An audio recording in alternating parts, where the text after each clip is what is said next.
It's difficult for most of us to understand how anybody could shoot someone, especially on school grounds. The most common school shootings rarely involve large numbers of victims, but even a school of just one student at school has ramifications far beyond those directly involved. Yeah, on this day last year, April 5th, that was the reality at Erie High School. And today we're taking a look back at that day 1 year ago, the efforts made by both the school, a district, and the students there to kind of reclaim Erie High School as a safe space.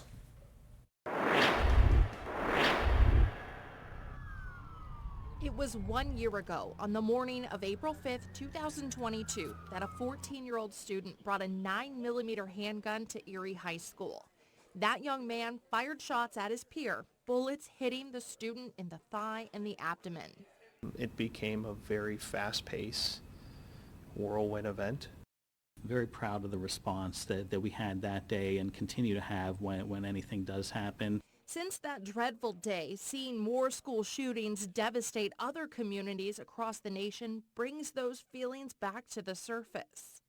You know, but absolutely, it just immediately goes back to that day and worrying about those in your charge. You know, you just worry that everybody's okay and feels safe. Since these stark reminders of the real risks to our students, teachers, and other staff, much has changed out of sheer necessity. The students insisted on it, and they've been the driving force. They don't want to go to a school that they feel like that's going to happen. The kids wanted to come back. They wanted to come back and see their friends. They understood what the incident was and wanted to come back and start to improve the culture here in the building.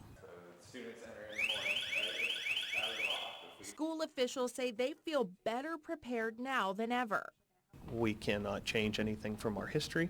However, we can say we are going to move forward, and how do we continue to build and addressing physical concerns, safety concerns, behavioral concerns, so that students and families feel safe coming to not only Erie High School, but all the district schools.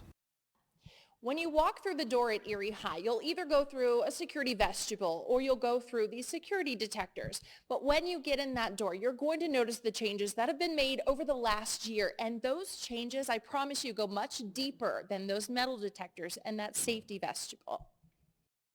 We don't want the kids to just be looking at door alarms and metal detectors when they come to school, because that's not what school's about, right? School's about coming, growing socially and emotionally, getting an education, getting to your pathway for your future. And so we're wrapping a lot of different supports around them for mental health, behavior, case management to really ensure that they're ready to learn when they get here, that they have all the supports they need to succeed.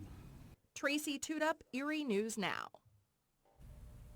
So did you get that sense of an improved safety situation within the school when you were walking the hallways? Very much so, and I felt like it was the whole package, you know, and student driven. That was the big takeaway for me in the conversation that I had with the folks there at Erie High, and for the school district as a whole. They said the kids demanded to be back in the classroom and they demanded to feel safe, and they took the initiative to make sure the culture changed. Yeah, much like we saw down in Nashville, the students there kind of taking the lead when it comes to responding to those threats within the school's walls. All right, we're